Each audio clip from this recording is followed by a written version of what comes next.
तालियों के साथ स्वागत करिए। Over to you Sumera.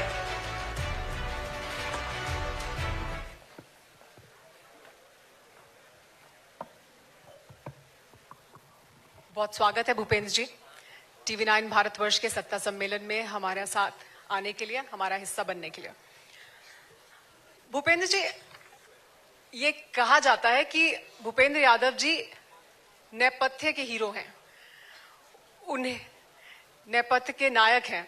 पर्दे के पीछे रहकर आप पार्टी के लिए बहुत मुश्किल परिस्थितियों में या चुनौतीपूर्ण परिस्थिति उन्हें कहें, उससे आप बाहर निकाल लाते हैं। चाहे वो मध्य प्रदेश का चुनाव हो, चाहे वो महाराष्ट्र का चुनाव हो, उड़ीसा का चुनाव हो, तो ये कैसे होता है, ये कैसे संभव हो पाता है?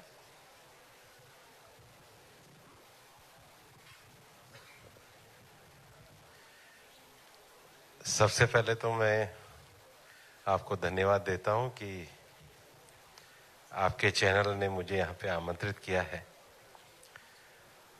अब मैं पार्टी का कार्यकर्ता हूं, कोई नायक नहीं हूं। और जो भारतीय जनता पार्टी को चुनाव में सफलता मिलती है, उसका सबसे बड़ा कारण तो हमारे नेतृत्व प्रधानमंत्री नरेंद्र मोदी जी हैं। उसके साथ ही भारतीय जनता पार्टी ने अपनी पूरी विकास यात्रा में एक कार्यकर्ताओं की, जिसको कहते हैं डेडिकेटेड वर्कर, जो आइडियोलॉजी पे डेडिकेटेड है, उनकी पूरी एक टीम खड़ी करी है। और इसलिए किसी भी चुनाव में सफलता मिलती है तो हमारे लाखों कार्यकर्ताओं की मेहनत के कारण वो सफलता मिलती है, जो एक ही विचार और थ्योरी को लेकर के देश में चलते हैं, नेशन फर्स्ट। ये उन सब विचार के प्रति प्रतिबद्ध कार्यकर्ताओं की जीत होती है, किसी एक व्यक्ति की नहीं। लेकिन उसमें नेतृत्व की अहम भूमिका होती है। सफलताओं की अगर बात करें तो हाल ही में एक बड़ी सफलता बीजेपी को मिली जब दिल्ली में बीजेपी ने जीत दर्ज की, और उसमें एक अहम मुद्दा था कि किस तरह से ये वायु प्रदूषण हो रहा है या यमुना का प्रदूषण हो रहा है, ये एक अहम मुद्दे थे। अब डबल इंजन की सरकार है, यही वादा किया गया था कि डबल इंजन की सरकार होगी तो जल्दी काम होगा। तो कैसे राहत मिलेगी दिल्ली के लोगों को और कितनी जल्दी? एयर पोल्यूशन को लेकर लगातार हम लोग काम कर रहे हैं। और अगर आप देखेंगे भी कि दिल्ली में पिछले 4 सालों में जो मोस्ट पुअर कैटेगरी के डे होते थे, उनकी संख्या में कमी आई है। यमुना की सफाई भी एक बड़ा मुद्दा था। पिछली बार जो सरकार अपनी एंटी इनकम्बेंसी में गई है, वो काम से ज्यादा विज्ञापन करती थी। अब जो सरकार है वो सीरियस काम कर रही है। और जो विषय हमने पिछले एक लंबे समय में नेशनल एयर क्वालिटी मिशन को लाकर के जो किए हैं, मुझे लगता है कि रेखा गुप्ता जी के नेतृत्व में दिल्ली की सरकार उस पर जिस ईमानदारी से उन्होंने काम करना शुरू किया है, हम इस समस्या को और सुलझाने में सहायक सिद्ध होंगे। तो जल्दी ही वायु प्रदूषण, जल प्रदूषण से दिल्ली वालों को निजात मिलने वाली है। लेकिन जलवायु परिवर्तन एक बड़ी समस्या है दुनिया के लिए भी और भारत के लिए भी। इसमें विकसित देशों को हिस्सेदारी लेनी चाहिए। डोनाल्ड ट्रंप आए हैं, वो अलग रुख रखते हैं, वो कितना चुनौतीपूर्ण है? जलवायु प्रदूषण नहीं, जलवायु परिवर्तन का विषय है। जलवायु परिवर्तन का अर्थ यह है कि जितना कार्बन एमिशन होता है, उसके कारण धरती का तापमान उतना ही ज्यादा बढ़ेगा। दुनिया भर में जो विकसित देश हैं, जो डेवलप्ड कंट्रीज हैं, उन डेवलप्ड कंट्रीज को ये जिम्मेदारी है कि उन्होंने एक लंबे समय के अपने डेवलपमेंट के कारण हिस्टोरिकली काफी ज्यादा कार्बन स्पेस को उन्होंने घेरा भी है। और इसलिए उनकी जिम्मेदारी बनती है कि चूंकि वो कार्बन स्पेस को घेरने के कारण उन्होंने जो डेवलपमेंट हासिल किया है, उसके लिए अपना फाइनेंशियल सपोर्ट डेवलपिंग कंट्रीज को दें और टेक्नोलॉजी ट्रांसफर करें। अब बाकी सारे विषय जो हैं, ये दुनिया भर की जो बहुपक्षीय वार्ताएं हैं, उनके मुद्दे हैं। दुनिया इस संकट से लड़ाई लड़ रही है। इसमें क्लाइमेट चेंज के कारण टेम्परेचर राइज का इशू भी है, जमीन के डेजर्टिफिकेशन का इशू भी है, बायोडायवर्सिटी के लॉस का इशू भी है। और भारत सभी बहुपक्षीय जो वार्ताएं हैं उसमें समाधान की भूमिका में रहता है। तो हम ये मानते हैं कि हम पार्ट ऑफ सॉल्यूशन रहेंगे, पार्ट ऑफ प्रॉब्लम नहीं रहेंगे। तो दुनिया में जब भी वार्ताएं आएंगी तो भारत निश्चित रूप से जो ग्लोबल साउथ है उसकी आवाज को भी उठाएगा और इस विषय को आगे बढ़ाएगा। लेकिन आजकल मौसम बहुत अच्छा है, अच्छी हवाएं चल रही हैं, दिल्ली का तो मौसम बहुत खुशगवार है। लेकिन राजस्थान में एक मुद्दा है जो इस वक्त सुर्खियों में है। आप राजस्थान से सांसद हैं, आप वहां से राजनीति करते हैं। राणा सांगा पर एक बयान दिया गया जिसको लेकर मध्य प्रदेश, राजस्थान सब जगह विरोध प्रदर्शन हुआ, उत्तर प्रदेश में भी हुआ। आप उस बयान को कैसे देखते हैं? एकदम गलत बयान था, जिन्होंने भी सपा के सांसद ने बयान दिया है। राणा सांगा एक बहुत ही शूरवीर थे। उन्होंने 100 से ज्यादा लड़ाइयां लड़ी और उनकी वीरता का सभी लोग उस वीरता के प्रति नतमस्तक रहते हैं। मुझे लगता है कि केवल जिस प्रकार के बयान समाजवादी पार्टी के सांसद दे रहे हैं और जिस प्रकार से उन बयानों पे कांग्रेस चुप है, कांग्रेस वाले भी इस तरह के बयान दे रहे हैं, ये इस बात को दर्शाता है कि इनकी जो मानसिकता है वो ठीक नहीं है। और इतिहास के जितने भी विषय हैं इस पर जिनके पास इतिहास का ज्ञान नहीं है वो ना बोले तो अच्छा है। हम अपने देश के नायकों का सम्मान करते हैं और उनसे प्रेरणा लेके आगे बढ़ते हैं। ये बयान जो है ये निंदनीय है।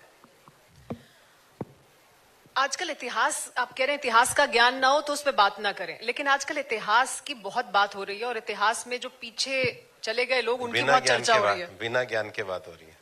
हाँ जी, बहुत चर्चा हो रही है। औरंगजेब 300 साल पहले मर गए, लेकिन औरंगजेब मरता क्यों नहीं है? वो बार बार जिंदा हो जाता है। फिर बहुत सारी टीस ऐसी हैं जो लोगों के मन में रहती है। नया हम बनाना चाहते हैं और इसलिए नया बनाने के लिए पुरानी चीजों से सबक लेना चाहिए। एक व्यापक दृष्टिकोण सबका होना चाहिए। इतिहास का जो एक लंबे समय से जिस प्रकार से लोगों ने लिखा गया तो उसके प्रति सबको संवेदनशील होना चाहिए और जिनके पास इसका आधिकारिक वक्तव्य देने का अधिकार है वही वक्तव्य दे तो ज्यादा ठीक है। आपको लगता है कि हर कोई क्योंकि बयान देने लगता है तो अलग अलग तरह के पक्ष सामने आने लगते हैं और विवाद बढ़ता जाता है? क्योंकि सोशल मीडिया का जमाना है और सोशल मीडिया के जमाने में कुछ चीजें अनकंट्रोल्ड हैं, लेकिन मेरा ये मानना है कि इतिहास की सच्चाई सबके सामने आनी चाहिए और इतिहास की सच्चाई के आधार पे सबको उसके बारे में जो भी धारणाएं बनती हैं उसमें थोड़ा संतुलन रखना चाहिए, लेकिन इतिहास की जो वास्तविक सच्चाइयां हैं उससे मुंह भी नहीं छिपाना चाहिए। लेकिन फिर क्या इतिहास के साथ वो सही न्याय होगा कि ये कहा जाए कि अब कब्र ही खत्म कर देनी चाहिए, खत्म कर देना चाहिए, मिटा देना चाहिए? सामने रहकर उससे सीख लें या उसे खत्म कर दें पूरी तरह? मैं तो इस बारे में कोई आधिकारिक व्यक्ति हूं नहीं, जो बयान दे रहे हैं उनसे आप पूछिए। जब विवादों की बात हो रही है और आजकल जो विवाद उठ खड़े हुए उसमें ईद, होली, हर मुद्दे पर विवाद शुरू हो गया है कि ईद की सेवैयां खाओगे तो आपको गुजिया भी खानी है, नमाज कब पढ़ी जाएगी, जुमे की नमाज हो या होली का मुद्दा हो। तो ये विवाद, पहले इस तरह के विवाद नहीं बहुत समय तक देखे गए होने चाहिए और अब हो रहे हैं, तो क्यों ये हो रहा है? त्योहार सबको मिलजुल करके मनाने चाहिए। त्योहार सबके होते हैं, त्योहार में संकीर्णता नहीं होनी चाहिए।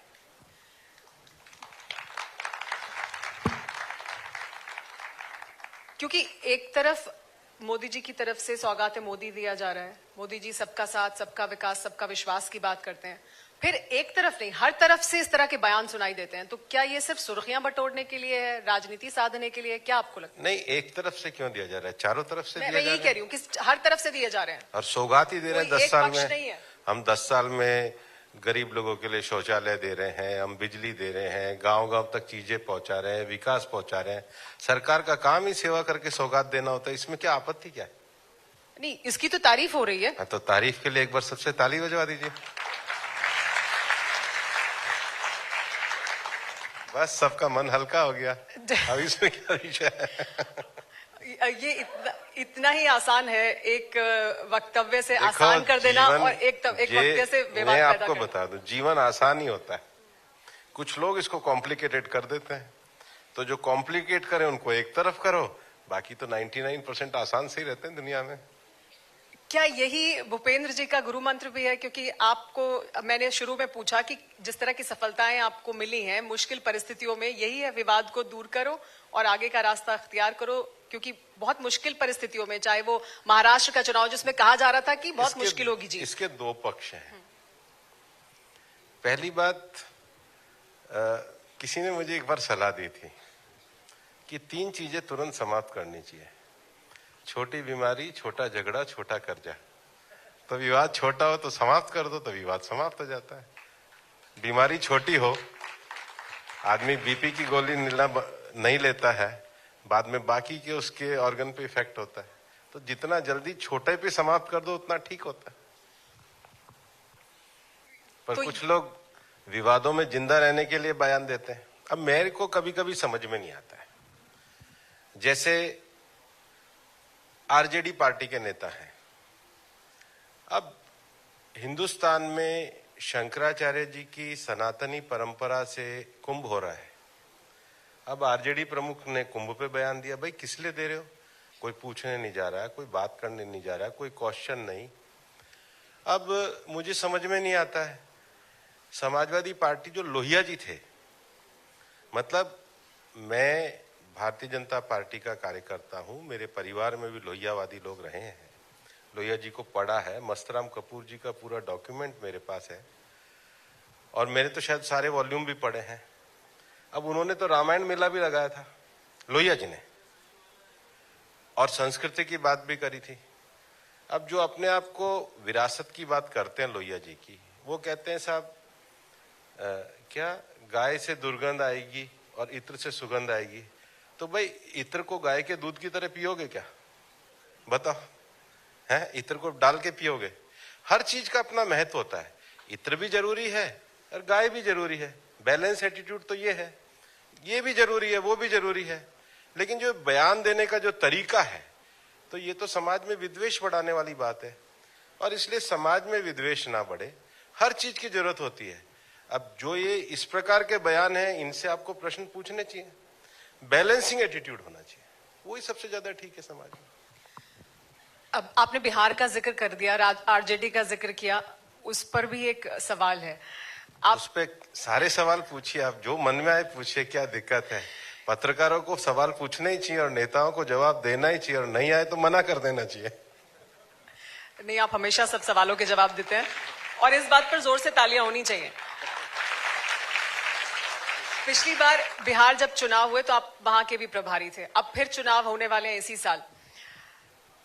इस बार क्या आपको लगता है क्या रणनीति होनी चाहिए बीजेपी की? कुछ खास रणनीति है, कोई खास प्लान है जिस पर काम हो रहा है? मैं 2000 मेरे को सौभाग्य दिया पार्टी ने कि मैं 2015 से लेकर के और 2021 तक मैं लगातार 6 साल बिहार का प्रभारी रहा, और मैं अपने आप को सौभाग्यशाली भी मानता हूं कि मेरे को बिहार जैसे राजनीतिक रूप से जागरूक प्रदेश में एक संगठन का कार्य करने का अवसर मिला। तो मैं बिहार से ज्यादा तो अपने आप को भाग्यशाली मानता हूं कि बिहार की धरती ने मेरे को ये अपने साथ रुकने का और काम करने का अवसर दिया। मेरा ये मानना है कि बिहार में इस समय सीधी सीधी 2 विचारधाराओं की टक्कर है। एक विचारधारा जो बिहार को एक तरीके से भय के दौर में ले जाना चाहती है, बिहार को जातियों में बांटना चाहती है, बिहार में अपने एक तरह के भ्रमों को फैलाकर लड़ाई कराना चाहती है, और दूसरी तरफ भारतीय जनता पार्टी एनडीए के अपने सहयोगियों के साथ बिहार को विकास के पथ पर आगे बढ़ाना चाहती है। और इसलिए हम बिहार को विकास के आगे पथ पर बढ़ाने के लिए एनडीए के अपने साथियों के साथ इस बार चुनाव लड़ेंगे। और अब हमारे संगठन के जो प्रभारी लोग हैं वो काफी अच्छी मेहनत कर रहे हैं। विनोद तावड़े जी हमारे राष्ट्रीय महामंत्री इस समय प्रभारी हैं। अभी माननीय राष्ट्रीय अध्यक्ष जी नड्डा जी ने भी बैठक वगैरह ली, और बिहार में भारतीय जनता पार्टी अपने एनडीए के सहयोगियों के साथ अच्छा चुनाव लड़ेगी। आपने कहा राजनीतिक रूप से बहुत जागरूक है बिहार, तो आपने कोई दिया है कोई स्पेशल आपका फीडबैक जो आपका एक्सपीरियंस रहा बिहार को लेकर? उसको लेकर बीजेपी में तो काम करने का ऐसा रहता है कि अब जो हमारे संगठन के प्रभारी हैं वहाँ विनोद जी, वहाँ के जो अध्यक्ष हैं डॉक्टर दिलीप जायसवाल जी, हमारे जो दोनों मुख्यमंत्री हैं, वो सब एक टीम के रूप में काम कर रहे हो। जहां जिसके सहयोग की आवश्यकता होती है सब सहयोग करता है। आपने कहा दो विचारधाराओं की दरअसल लड़ाई है और उसको एक तरफ आप हैं तो दूसरी तरफ दूसरा पक्ष है, लेकिन आरजेडी और बाकी तमाम विपक्ष के जो नेता हैं उनका ये कहना है कि दरअसल लड़ाई अलग है। बीजेपी ये कोशिश कर रही है कि उन्होंने बड़े आरोप लगाए पंडित धीरेन्द्र शास्त्री जब वहां गए उनको लेकर भी, श्री श्री रविशंकर को लेकर भी, और उनका ये कहना है कि बिहार अलग प्रदेश है, यहां पर वो नहीं होगा जो बाकी प्रदेशों में हुआ, यहां पर धर्म के आधार पर बंटवारा नहीं होगा। तो हम कहां पे कर रहे हैं? ये आरोप वो लगा रहे हैं आप पे कि ये कोशिश है आपकी, लेकिन नहीं, या ये होगा नहीं बिहार में। देखिए, बीजेपी के किसी भी नेता ने किसी धर्म के बारे में कहा, आरजेडी के नेता ने कुंभ के बारे में कहा, बीजेपी ने तो नहीं कहा। तो कहे तो वो रहे और कर भी वही रहे हैं। अभी मैं बिहार में गया था तो बोले कि आरजेडी के रहते हुए बीजेपी नहीं आ सकती। मैंने कहा बीजेपी सत्ता में, वो देख कहां पे रहे हैं, हम ही तो सत्ता में है बिहार में, और हम पिछले लगातार लंबे समय से है। और जहां तक विचारधाराओं की बात है, देखिए हिंदुस्तान की राजनीति में आज भारतीय जनता पार्टी को अपने एक पीढ़ी के लगातार त्याग के बाद आज राजनीति के केंद्र में आने का अवसर मिला है। बीजेपी जो 1950 में जनसंघ की स्थापना के समय में कहती थी, वही आज 2020 के साथ कह रही है। बीजेपी ने जो 25 साल पहले एनडीए की स्थापना करी, वही एनडीए आज भी 25 साल बाद कायम है। और दूसरी तरफ विचारधारा देखिए, जो उन्होंने क्या यूपीए बनाया था, वो यूपीए का ही नाम बदल के अब उन्होंने इंडिया रख दिया, और इंडिया के भी इनके कई तरह के भाग हो गए। तो जो लोग अपने नाम को भी संभाल के 10 साल नहीं रख सकते, तो विचारधारा की लड़ाई है कि जिनकी साख नहीं है और जो देश को चलाने की साख रखते हैं, जिनकी बार बार विचारधाराएं बदलती हैं, जो अपने सातत्य के साथ काम करते हैं, जो एक दुकान बंद होने के बाद नए साइन बोर्ड के साथ आते हैं, और जो अपने साइन बोर्ड पर ही तीसरी बार भी चुनाव लड़कर जनता का विश्वास लेके आगे बढ़ते हैं, वही बीजेपी की विचारधारा है। और इसलिए दूसरी विचारधारा से इन्हीं मूल्यों पे हमारी लड़ाई है। भूपेंद्र जी, बीजेपी को नीतीश कुमार के साथ, जेडीयू के साथ जाने में फायदा है या अकेले जाने में ज्यादा फायदा है? क्योंकि आपकी लगातार सबका साथ सबका विकास का अर्थ ये होता है कि जो एनडीए के साथ ही हम सबके साथ ही जाते हैं। लेकिन बीजेपी का लगातार लोगों के बीच जो वोट प्रतिशत है, जो पहुंच है, वो लगातार बढ़ती रही है। पिछले हर चुनाव में बीजेपी का ग्राफ ऊपर की ओर गया है। तो फिर अब नहीं लगता कि बीजेपी को अपने दम पर अकेले आगे आना चाहिए? क्या वो ज्यादा फायदेमंद होगा रणनीति के लिहाज से बीजेपी के लिए? हम अपने साथियों को साथ लेकर के चलते हैं और साथियों के साथ ही आगे बढ़ेंगे। भूपेंद्र जी का ये भी एक मंत्र है कि वो बताएंगे नहीं हमें। जाहिर सी बात है, आप अपनी रणनीति यहाँ नहीं उजागर बताने की जरूरत नहीं है। देखिए, हमने शिवसेना को नहीं छोड़ा। शिवसेना ने के जो एक ग्रुप गया, लेकिन बाद में जो शिवसैनिक जो मतलब सही तरीके से बाला साहब की विचारधारा में विश्वास रखते थे, वो हमारे साथ थे। हम सबके साथ चले। हमारा जदयू के साथ एक लंबा गठबंधन है। और भारतीय जनता पार्टी, प्रधानमंत्री जी का एकदम, उन्होंने जब दूसरी बार सरकार में आए थे तो उन्होंने कहा था कि नेशनल एम्बिशन और रीजनल एस्पिरेशन को साथ लेकर के चलती है। हमारे बीजेपी के साथ जो भी सहयोगी दल है, बीजेपी गठबंधन धर्म में विश्वास करती है, सबको साथ लेकर के चलते हैं।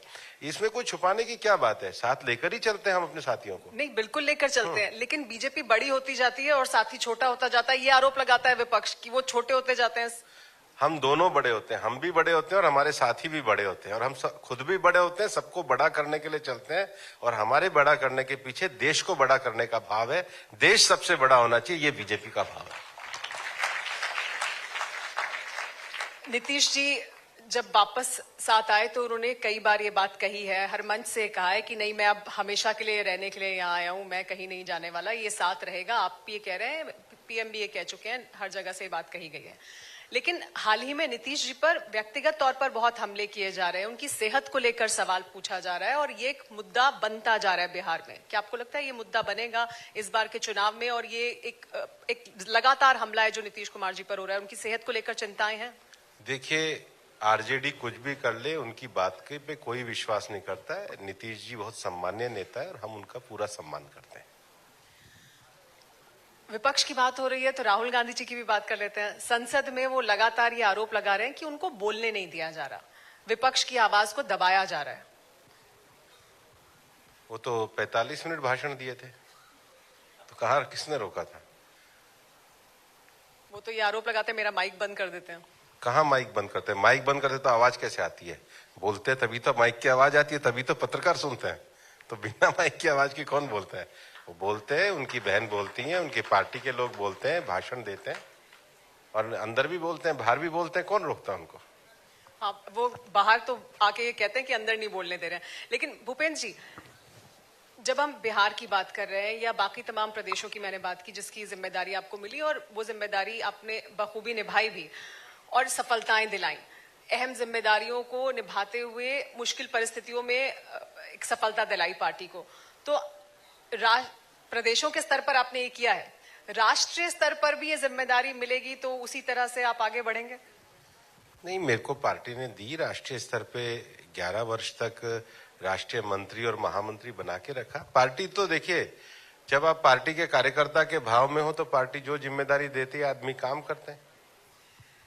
मेरा इशारा आप भी समझ रहे थे, लेकिन मैं और साफ करके बोलूं, बीजेपी के अध्यक्ष के तौर पर आपके लिए 2019 में भी बहुत चर्चा हुई, इस बार भी आपके नाम की बहुत चर्चा है। मुझे पता है आप पार्टी के कार्यकर्ता हैं, आप साफ नहीं बोलेंगे, लेकिन जिम्मेदारी मिलेगी तो तैयार है उठाने की। नहीं, बीजेपी एक लोकतंत्र की पार्टी है। देखिए, इस समय देश में कोई भी पार्टी लोकतांत्रिक तरीके से चलती है तो भारतीय जनता पार्टी उसके हिसाब से चलती है। हमारे यहाँ पूरा एक प्रोसेस है, उस प्रोसेस के साथ कार्य होता है। बाकी तो पार्टी जिसको जो जिम्मेदारी देती है वो उसी हिसाब से काम करता है, इसमें कोई अनहोनी बात होती ही नहीं है। नहीं तो ये जिम्मेदारी तो आपको भी मिल सकती है ना? ऐसा कुछ है नहीं अभी। लेकिन भूपेंद्र जी, बड़ी चुनौतियां आपके सामने, आपको क्या लगता है अब आने वाले जो चुनाव हैं उसमें क्या है बीजेपी के लिए? देखिए, माननीय प्रधानमंत्री जी के नेतृत्व में देश इस समय विकसित भारत के लिए पूरी तरीके से कार्य कर रहे हैं, और हम सब एक मिशन के सिपाही के रूप में विकसित भारत बनाने के लिए जिसकी जो जिम्मेदारी है उसको लेकर के कार्य कर रहे हैं। बहुत शुक्रिया भूपेंद्र जी हमारे साथ जुड़ने के लिए और टीवी9 भारतवर्ष से खास बातचीत करने के लिए, सत्ता सम्मेलन में आने के लिए आपका बहुत बहुत शुक्रिया। आपका भी बहुत बहुत शुक्रिया और टीवी9 का बहुत बहुत शुक्रिया। Thank you very much. आप मंच पर हमारे साथ रहे। हमारे साथ हमारे गुजरात टीवी9 भारतवर्ष के मैनेजिंग एडिटर कल्पक को मैं बुलाना चाहूंगी। कल्पक जी को मंच पर आमंत्रित करूंगी, वो आपको शॉल देकर आपका सम्मान करेंगे। Ji Kalpak ji, can we have the shawl please?